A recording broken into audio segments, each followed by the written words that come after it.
Elon Musk has bought Twitter for approximately $44 billion. The reason this is happening is because the threat on freedom of speech has been so significant as it relates to these social media platforms. I think what we could see from this is, for the first time, one of the guys on our side when it comes to free speech taking over one of these platforms and having the opportunity to return it to what it's supposed to be about.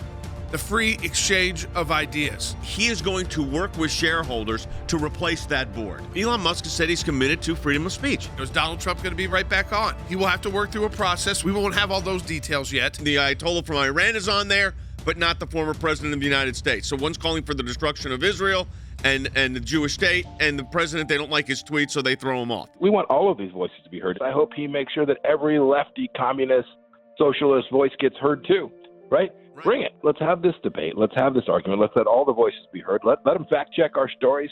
Let them try and gaslight us. I think the American people can see, right? With the basic things we see with our eyes, we know, and this is what they fear. And at the same time, the Supreme Court heard arguments in another free speech case, this time involving a coach who gave a prayer at the 50-yard line. It was a prayer that the coach did himself at the end of the game, where he kneeled at the 50-yard line and would engage in a prayer. The school district terminated him because they said that action violated the Establishment Clause. It endorsed religion unconstitutionally. The Constitution affirmatively protected prayer was a form of speech by the First Amendment that a school doesn't endorse everything it fails to censor. That's what we're seeing. A lot of the lower courts actually ruling that you can't have religious speech in school at all. These are the new free speech fights. Prayer at a football game as a form of speech protected by the First Amendment.